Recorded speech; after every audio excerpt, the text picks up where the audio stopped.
काय मग बघून तोंडाला पाणी सुटलंय ना। आज आपण बनवणार आहोत अस्सल गावरान आणि आरोग्यासाठी वरदान असलेलं गुळाचं खरवस। बरेच जण साखरेचं खरवस बनवतात, पण आम्ही आज याला दिला एक हेल्दी ट्विस्ट। आपण यात साखरेऐवजी सेंद्रिय गुळ वापरला आहे, ज्यामुळे त्याची चव आणि पौष्टिकता दुप्पट वाढते। सर्वात आधी चिकाच्या दुधात गुळाची पावडर घालून ती पूर्णपणे विरघळून घ्यायची। लक्षात ठेवा, गुळाचे खडे राहता कामा नयेत, तरच खरवस मऊ आणि एकसारखा होतो।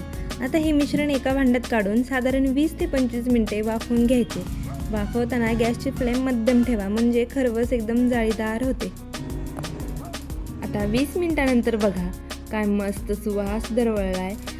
सुरी टाकून बघितली आणि ती क्लीन आली की समजायचं आपला खरवस परफेक्ट तयार आहे। पण घाई करू नका, हा पूर्ण थंड झाल्यावरच याच्या वड्या पाडायच्या आहेत। हे पहा, अगदी कापसासारखा मऊ आणि जाळीदार खरवस तयार झालाय। गुळाचा वापर केल्यामुळे याला जो सोनेरी रंग आलाय ना, तो बघून मन प्रसन्न होतं। ही पद्धत वापरली तर तुमचा खरवस कधीच बिघडणार नाही। हा खरवस खाण्याचे फायदे अनेक आहेत। तुमची रोग प्रतिकारशक्ती वाढवण्यासाठी, हाडे मजबूत करण्यासाठी आणि शरीरातील अशक्तपणा घालवण्यासाठी हा गुळाचा खरवस नक्की खावा।